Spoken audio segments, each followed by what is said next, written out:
The underpinning core ideology that we are fed in the West is that we are competitive, selfish, that this is human nature. You know, that is in many ways the religion of neoliberalism. That's where it comes from. You think you know what it is to be human, but you don't. Yeah. All you know is how a human behaves in a power over paradigm. But what if you were to plug that human being into a completely different paradigm?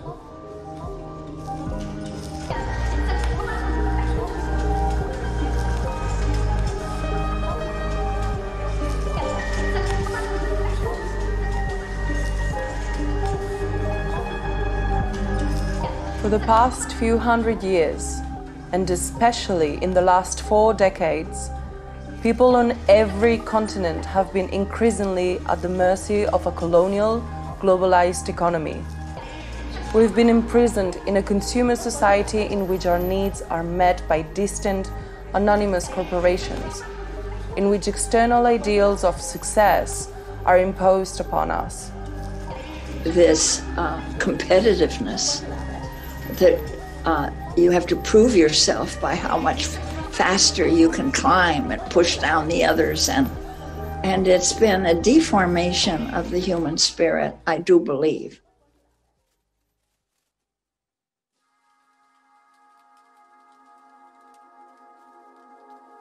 But for hundreds of thousands of years, we evolved for a very different type of living.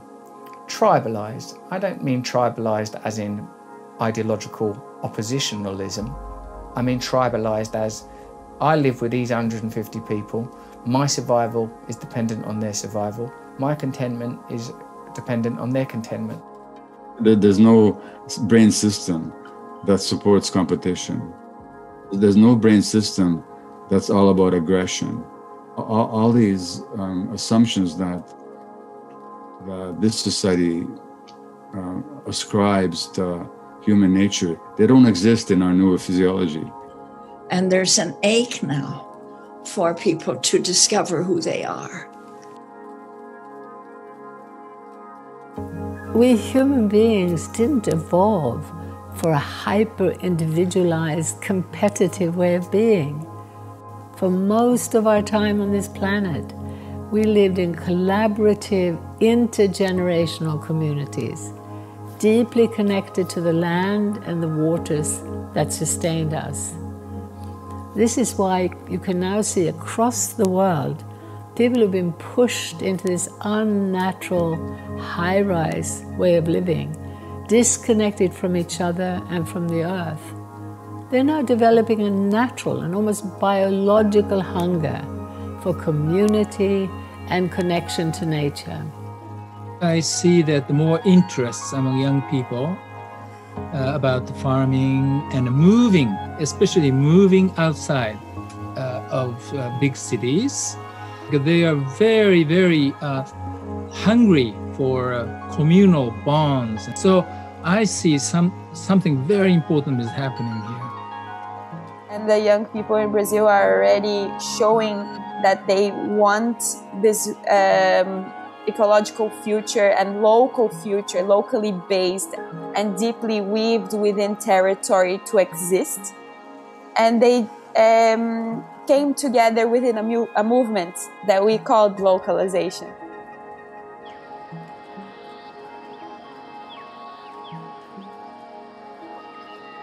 Beyond the mainstream media, on the ground on every continent, a quiet revolution is emerging.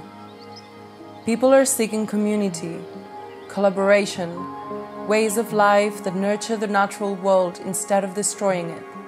Farmers' markets, small business alliances, transition towns, mutual aid networks, community banks, agroecology schools, alternative education, permaculture, eco-villages, and more. Collectively, these diverse initiatives demonstrate a new path forward for humanity. It's a path that localizes rather than globalizes, connects rather than separates, and shows us that human beings need not be the problem. We can be the solution. We are facing an emerging global civilization and the danger of global monoculture.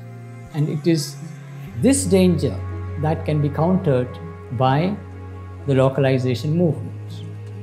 It is localization that can enable the emergence of diversity, identity, autonomy, and resilience.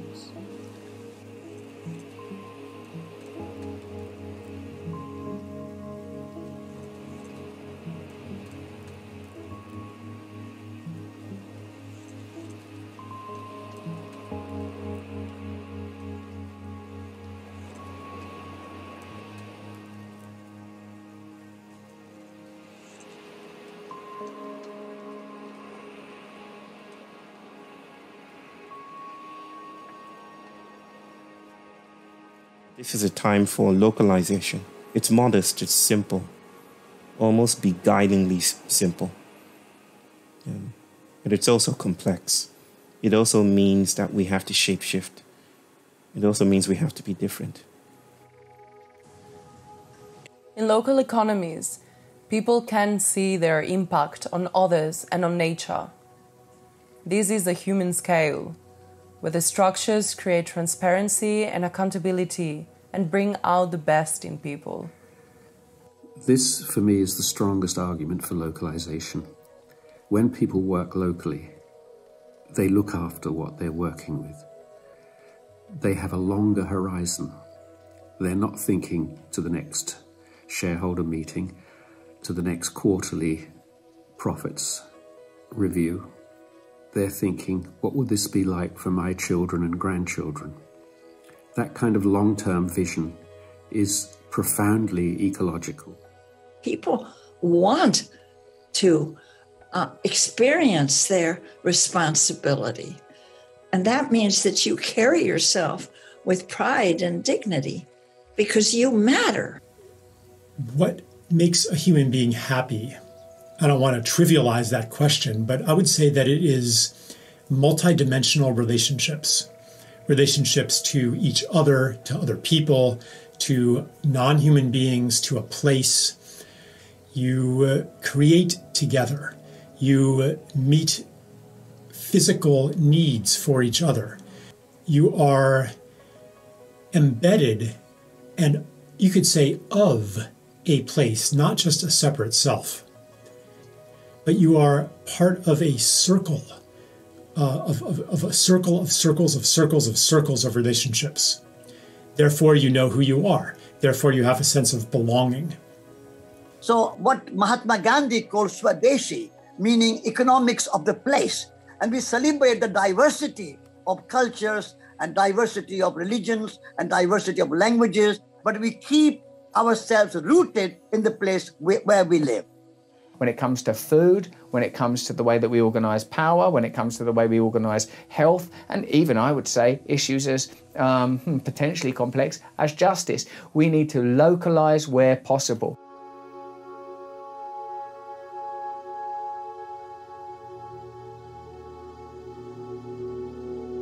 Thanks to globalization, the food we eat travels thousands of miles. Shrimp from Scotland is shipped 6,000 miles to Thailand just to be peeled, then shipped back to be sold in the UK. Meanwhile, countries routinely import and export huge quantities of the same product. In 2020, Germany was the world's second largest importer of milk and also the world's second largest exporter of milk. That same year, the US imported $3.5 billion worth of beef and exported $3.75 billion worth. Many countries engage in this kind of redundant trade. This is insanity in an era of climate chaos, but global trade rules actually encourage it. All the international maritime and air transportation, the emissions from this are not accounted by any country. Just think of all those vessels with all kinds of commodities from China to everywhere, from mining, with soy, with oil, with liquefied gas. those emissions are nobody's emission, because one of the key assumptions of the climate policy is that you cannot harm trade.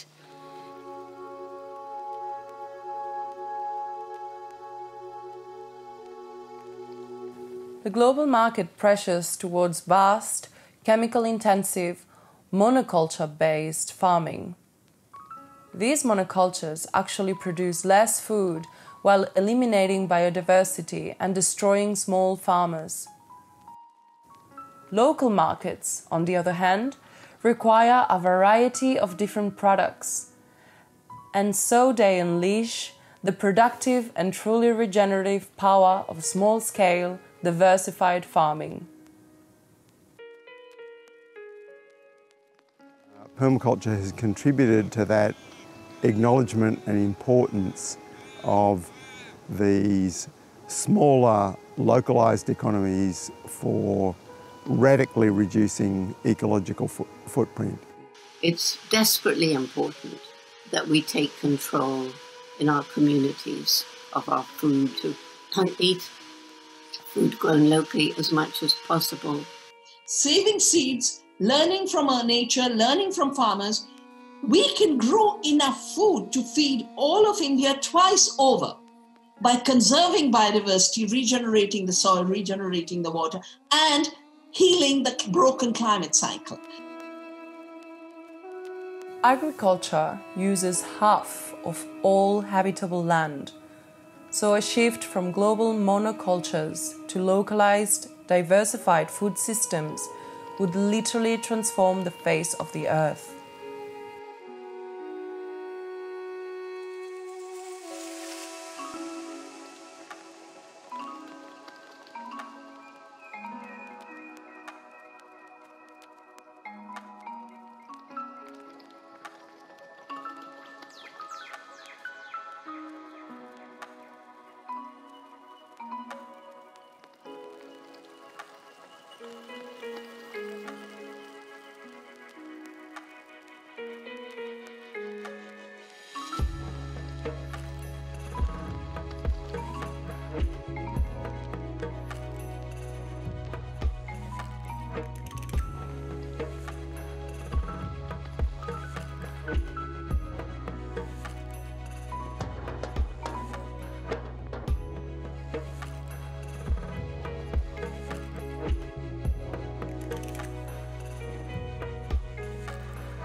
As people recognize the multiple benefits of local food economies, community initiatives are springing up across the world.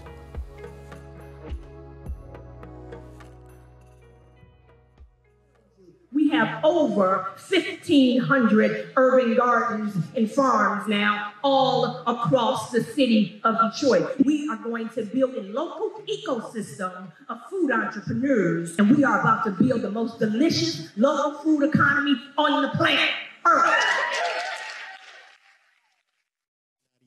Ici, nous apprenons à produire les fruits, nous apprenons à produire le poisson, nous apprenons à produire le maïs, etc. Tout ce qui va concourir à nous nourrir, tout ce qui va concourir à promouvoir l'économie locale, c'est-à-dire les richesses de notre terroir. C'est cela que nous visons. Mais si nous sommes là à consommer ce que les autres font tout le temps, on sera toujours pauvre et toujours esclave. Et c'est ça que je ne veux pas de la nouvelle génération. Number of young people from the city want to come back to the farm is increased. They have strong intention that they want to do organic farming. Now we do a lot of training, mainly people from the city come. And most of them ready to quit their job. Many of them looking for land, and many of them bought the land already. We have a madness in this world where food that is grown around our cities is largely exported to other areas, either within the country or even outside the country. And wouldn't it be so much better if the local farmers had the opportunity to work with the local communities to bring their food into the city as was traditionally done. Bristol was once fed by peri-urban horticulture projects, like suburban market gardens, basically. Since '85, the amount of land given to this kind of agricultural production, suburban horticulture, has declined by almost 30%. In this country, it's really difficult for farmers, especially kind of new entrants to farming, to get access to land. So Bristol Food Producers is running a scheme of land matching where it tries to get people who want to have access to land to apply through Bristol Food Producers, and then it tries to match people with available land. We take pleasure in our day's work here and enjoy turning out plate food and watching people enjoy it, knowing that we know Patrick that's growing the mushroom that's on that plate. To use the products in the shop and to sell them, but also to celebrate the Bristol food movement, which is amazing. My name is Nelson Mudzingwa. I'm a smallholder farmer in the Shashe block of farms. We are demonstrating and showcasing many of the practices that we relate to our local processes of producing food and at the same time managing our environment. We believe it is a movement that is connecting different people in many different communities. They cannot survive in isolation. They would like to connect for them to be able to participate meaningfully and effectively in the politics about food system.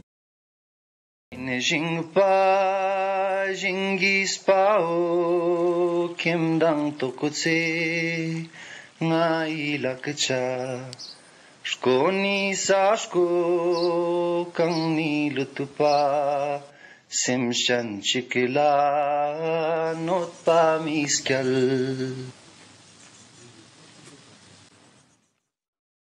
Tene I sakyat po tene dang dire tu zanga da chamjik skyop se borche chingna tene ina sakyat ga ngati lakpa ne tene chodmek tapchis po ni nauna chamjik khakchan dik dukle.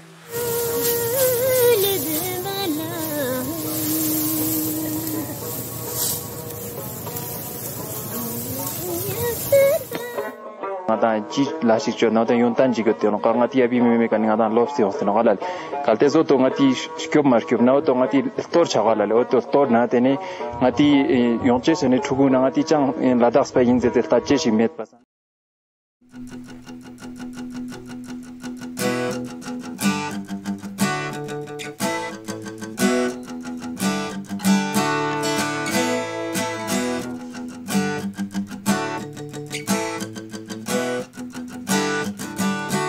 We are a group of friends in Budapest involved in different activities dealing with sustainability and more social justice. We met and decided to launch an ambitious project for better well-being called Cargonomia. We would like to distribute healthy local food in Budapest with our self-manufactured cargo bikes.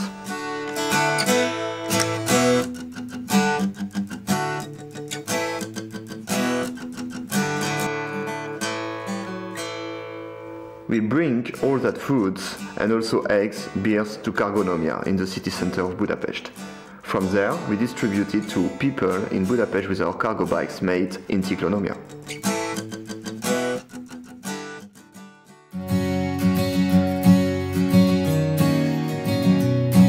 There's this widespread belief that we need big farms and ever more technology to feed the world. Actually, exactly the opposite is true. We need small-scale, diversified farms everywhere. Supporting this turnaround is an essential step in transforming the entire economic system, and is something that we can all contribute to right now, wherever we are. Local food economies are essential for restoring our health and the health of the planet as a whole. But to build those kinds of economies, we must recapture our rights from global corporations. Beyond these community efforts, localization must advocate for structural changes in the social and production relations between farmers, traders, and landlords. We hope to contribute in the building and strengthening of a global movement that will challenge the monopoly control of TNCs over food and agriculture. It starts with simple questions, actually, of where does my food come from? Where does my water come from? Who controls these systems? How are decisions made around these?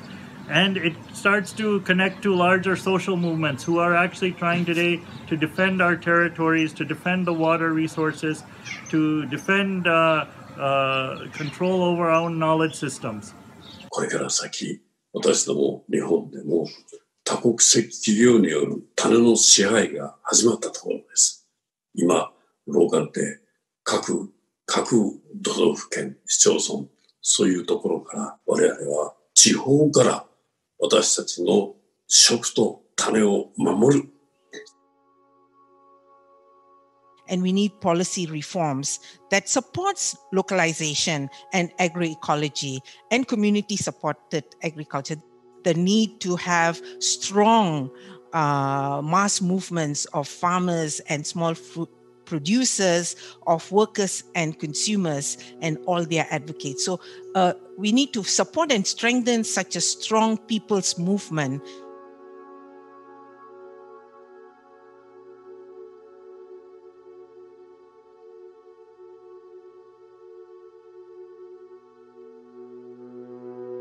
How is it that we have allowed control of our food systems and our entire economy to be put into the hands of giant global institutions? So from the time of colonization, there was historical structuring or reorientation of domestic agriculture and food production towards sources of cheap raw materials for the industrial needs of the colonizers. So it continued with the neoliberal globalization of the past 4 decades. And they've used instruments like WTO, bilateral agreements, FTAs, as well as restructuring required by the international financial institutions such as World Bank and IMF.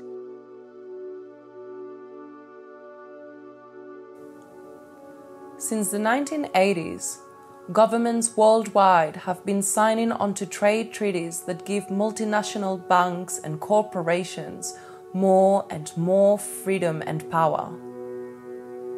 These treaties now even allow corporations to sue governments for any social or environmental protections that might threaten their profits.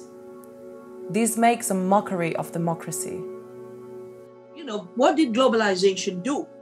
It tore down all the rules that allowed justice in society, democracy in society, equality in society, tore it all down and made it all possible to accumulate. So you get the tech billionaires emerging. You get the BlackRocks and the Vanguards. And this year, BlackRock is 9.5 trillion.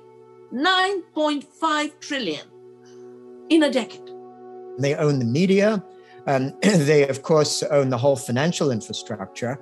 And so basically almost any aspect of our life today is dominated by these global corporations. And what's so terrifying about it is that they are structured legally with one mission above all, which is to increase shareholder profit, shareholder value as fast as possible.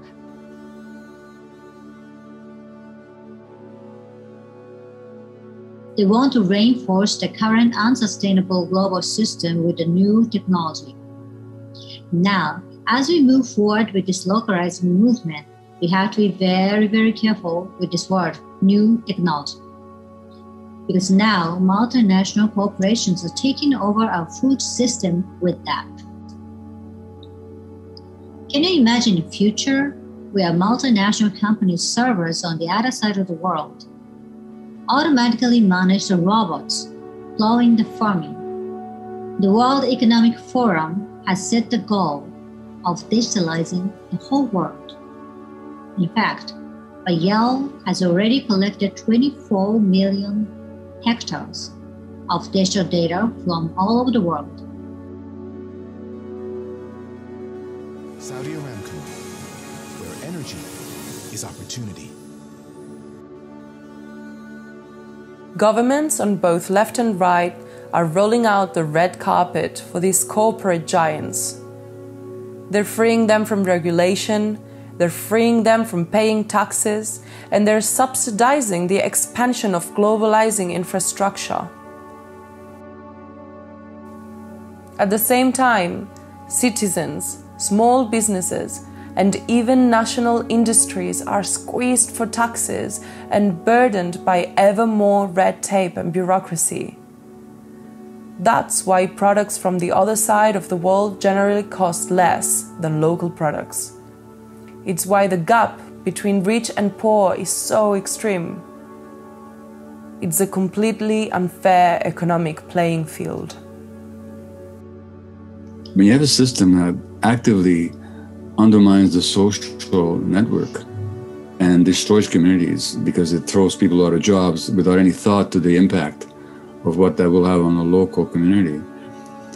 When a Walmart can come in and completely obliterate small local businesses, that has huge impact on people's connection to each other and therefore on their health. One of the many reasons that the technological expansion in the West and now all over the world of the last few centuries is so toxic is that it has been intimately linked with the destruction of community. And this is a breeding ground for all kinds of insecurities. According to Facebook's own research reported by the Wall Street Journal, their platforms make body image issues worse. So if you look at the statistics and the number of people that are lonely, they've gone way up in the last 30, 40 years. Real epidemic of mental health conditions amongst the youth, increased youth suicide, depression, anxiety, all of which actually reflect the consequences of a system that denies children's developmental needs and fails to provide children or adults with a healthy, connected environment. Ultimately, these corporations only get their power by having to push down the actual deep instinct in every human being, every human infant that's born, to love, to be connected, to be part of community, to be part of life. But they have to actually stop that from growing. But people themselves want nothing more than to be part of community, part of life, to feel desired within their community and to feel that they're making a meaningful difference to others around them.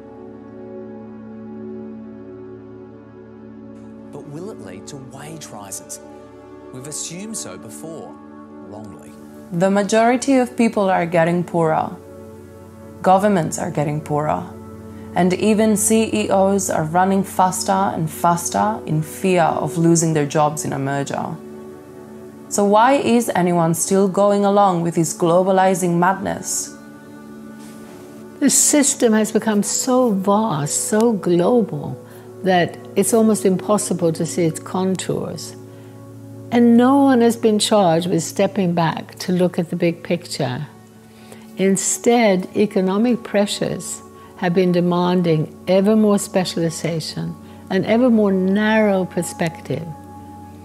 So this means that the problem is not so much about evil, greedy people in charge.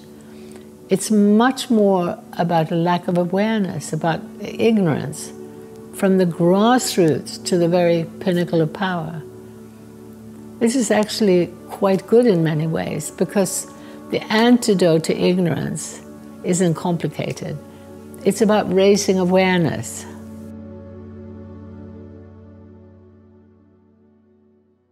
The globalized economic system that dominates our world is like the Pied Piper who led the children of Hamelin to their doom.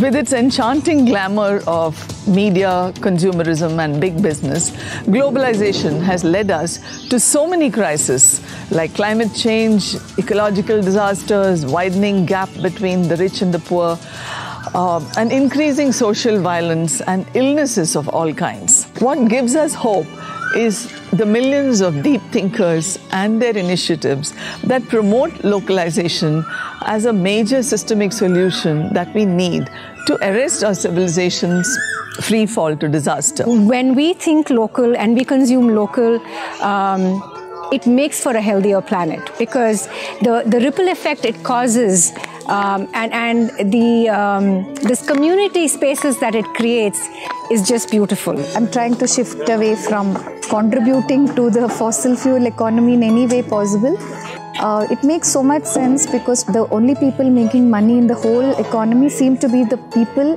who are extracting from the system. Millions of local initiatives already exist in India for local agriculture, innumerable local crafts, creating local economies, and much more.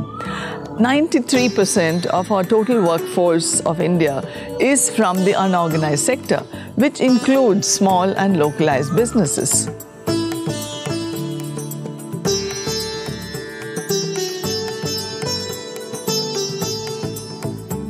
Gandhiji said, India needs production by the masses, not mass production.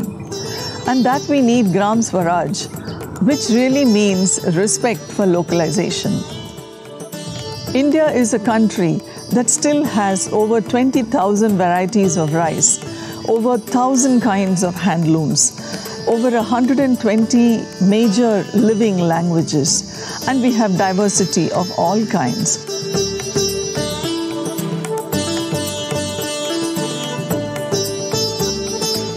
We still need to follow the wisdom of Gandhiji. Sabemos que el metabolismo de la economía globalizada es irreconciliable con la finitud del sistema biofísico. De esta manera, en México como en Latinoamérica, por eso y ante esto se han construido y se han edificado una diversidad de movimientos antiglobalizadores, como movimientos de contracción, de resiliencia comunitaria. ¿Para qué? Para fortalecer en este tejido de las economías familiares. Y en esto, el papel de las mujeres ha sido crucial. Nuestro grupo somos 100 compañeras, 100 familias las que participan. Y siento que lo que más nos ha ayudado es a fortalecer la economía local. Y este año, bueno, a fin de año pasado, 2020, nos invitaron también a participar en un consejo por la defensa de aquellos compañeros que sufren la criminalización por defender su territorio.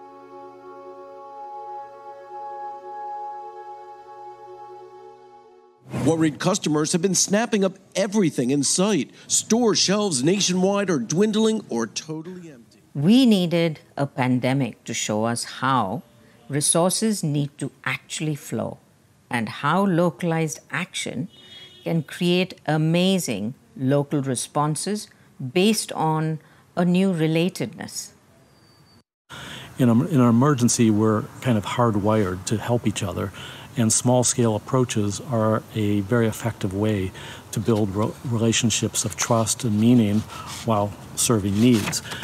So one of the really dramatic consequences of the coronavirus pandemic is the rise all over the world of community-based mutual support groups. Some of them are amazing. At the same time, there's a growth in response to the longer-term crisis of neoliberal capitalism, which has been devastating for 40 years. There's a growth of worker-owned enterprises, collectives, community-based services spreading all over. One of the things that happens in the midst of large-scale shocks and crises is that we realize very quickly how vulnerable our globalized supply chains are. And in the rocky world of climate chaos, we're seeing many more examples of this. Localization in this context is survival. We will be facing more shocks, more novel viruses, more cataclysmic storms. Our communities must prepare by becoming more self-sufficient, more able to provide for our basic food, energy, and medical needs. Self-sufficient is not the same as isolated or parochial or insular. I'm an internationalist, but more sturdy, more ready, and more resilient communities is what we need for when the next shock comes.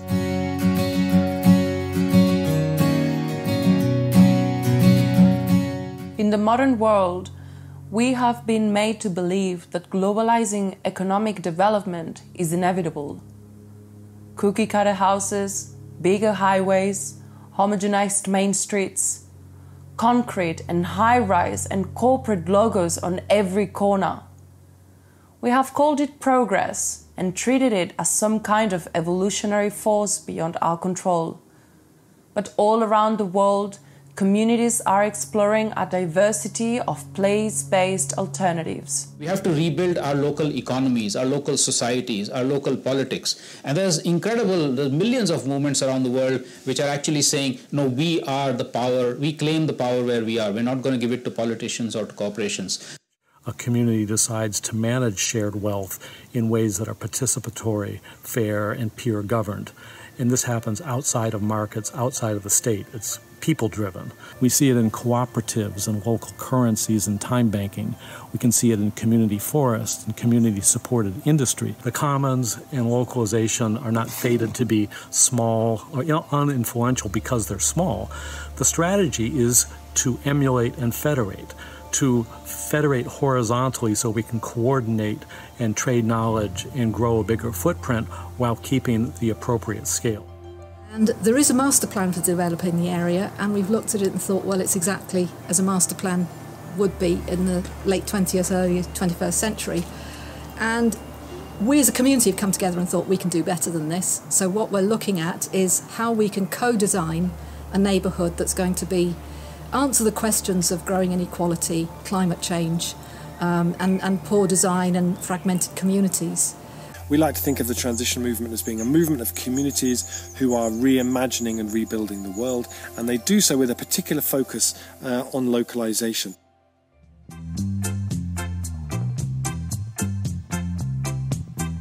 Share is an empty shop that has been converted into a library of things. I am one of 8 apprentices that have created Share, a library of things. So the Share Shop is basically a physical hub for people to lend items to each other. So similar to a library, you can borrow stuff, but it's not just books, but it's also DIY items, tools, leisure, holiday equipment, all of that kind of thing. Reduces the amount of stuff that we need to have ourselves. You can come to the shop, repair your bike if it's got a puncture, if you've got something else to fix, just to come down. There's such a huge range of possibilities of what this shop could be. When we treat economies and communities as local as opposed to global, we have a chance to exercise real power over the way our lives are run. This is going to require great regulation of many of these centralised institutions, e.g. in the corporate world, in government. Let's create a fair playing field. Let's stop giving subsidies to big business. Let's get the tax code fair so that local economies have a fair chance to thrive. Let's stop using the farm bill to give 90% of our farm subsidies to the biggest farms. If we go down the list, there are so many ways in which policy is working in favor of the big guys. And if we level that playing field, and if we recognize the various benefits that local businesses bring, I think we'll get very different outcomes.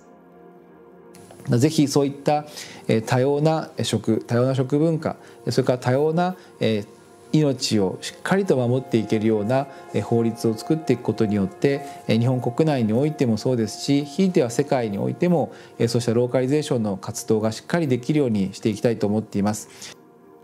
역시 전주에서도 지역과 관련해서 지역 금융이라든지 지역 에너지라든지 지역 먹거리라든지 많은 일들을 하고 있습니다. 어쨌든 이 세계화, 신자유주의의 엄청난 파고를 막는 힘, 이 지역화의 힘으로 저는 이런 작은 도시들 그리고 국가 또 지구적 연대를 한다면 저는 충분히 행복한 세상을 만들 수 있지 않을까 그렇게 생각합니다. I'm bringing a little bit of a different voice of hope, the voice from what probably most people think is an unlikely quarter to have voices of hope, and that's the business world. So when we live and work in the same community, we see every day the people that are affected by our decisions, whether they're our employees or our neighbors or our customers, our suppliers, or our environment. And we're more likely to make decisions from the heart as well as from the head. Imagine if a grassroots movement of local people decided that we could make and grow and invest in the goods and the services that our communities need.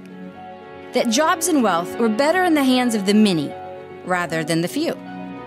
That as manufacturers, family farmers, independent retailers, as energy providers, or as community bankers, that we could all just decide that it was all right to care for each other.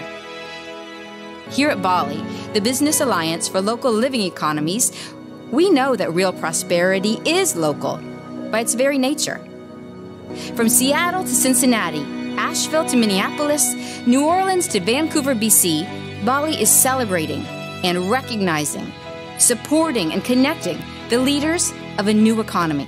Those communities in the United States with the highest density of locally owned business, there is the highest per capita job growth rate. That in those communities with the highest number of locally owned businesses, there is the highest per capita income growth rate. In other words, the best way of reducing poverty, increasing equality, is to go local. We also know that local businesses are extremely profitable. This is from Canada, and what it shows is the most profitable businesses have 10 to 20 employees. The least profitable businesses are those that are traded on the Toronto Stock Exchange. How can we get the 99% of us to start putting money into great local businesses? Because if we do, we unleash not only great local economies, but we take the fuel out of the monsters of global capital. In Nova Scotia, there are communities that are now allowed to create local pension funds. And there are maybe, 50, 60 of these pension funds. In New Brunswick, they just implemented a 50% tax credit. Every dollar that you put into a local business above $1,000 generates 50 cents of reduction in your taxes in provincial tax obligations. These are serious reforms. Localization addresses people's mounting concerns with the cost of living, with their financial security. Simultaneously, it reduces emissions and other environmental destruction. It's a vision that bridges social and environmental issues, the rural and urban divide, and the political left and right. It's a unique opportunity to build a broad-based movement that could bring about fundamental systemic change. And I think we're seeing that a lot of pushback, a lot of people pushing more to the right in their politics right around the world, is this cry out for more empowerment at a local level. They're sick of these decisions being made by corporations that are thousands of kilometres away from their own region, where they understand the nuance and what's required in their particular community. So the more that we can localise and give people back that power at that local level, I think we're going to see huge changes, not only environmentally, but also to the social fabric of what we're creating.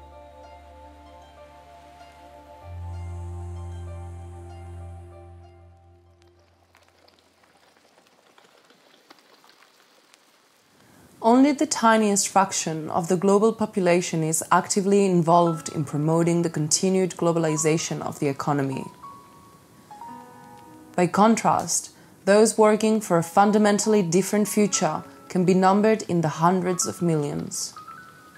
Se pravi, prišli smo do mejnika, ko se bo treba resnično odločiti, v katero smer bomo šli, govorim v imenu človeštva, ali v smer, ki je človeku dana, torej k obdelovanju zemlje, k samooskrbi, k prevzemanju odgovornosti za naša lastna življenja, ali pa v smer, ki nam je ponujena, torej v globalistično, kapitalistično družbo.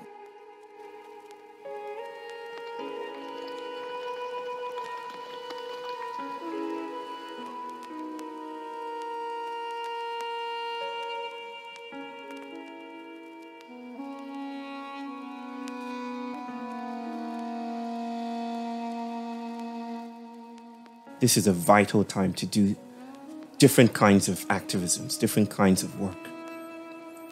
So power needs to change. Our notions of power need to change.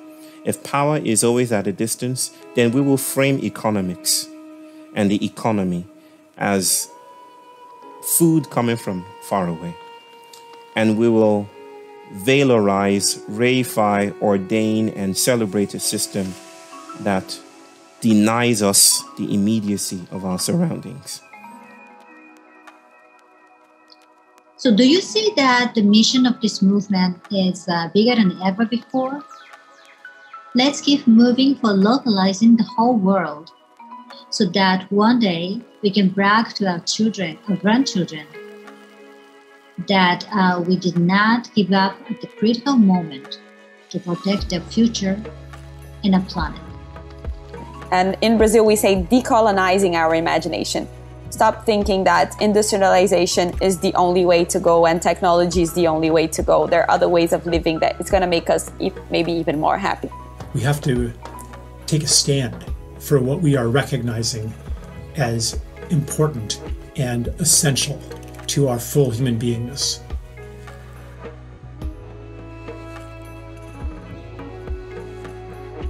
Move people away from this idea that we're in a kind of Darwinian struggle, one against the other, into the notion that we live in communities and we must help each other in communities.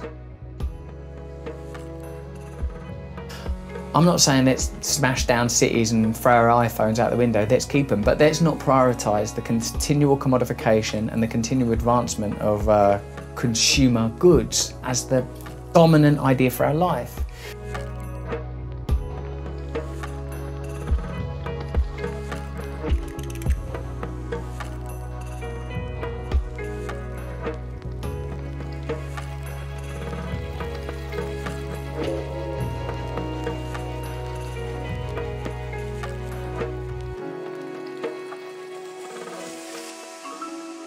So それが私たちがまさに生きること、いわゆるローカリゼーションだ。それが始まったと私どもそう思っています。どうかみんな頑張りましょう。The real change does not come from the top. Real change does not come from the center. Mahatma Gandhi did not work from the House of Parliament or President's house. Martin Luther King did not come from the White House.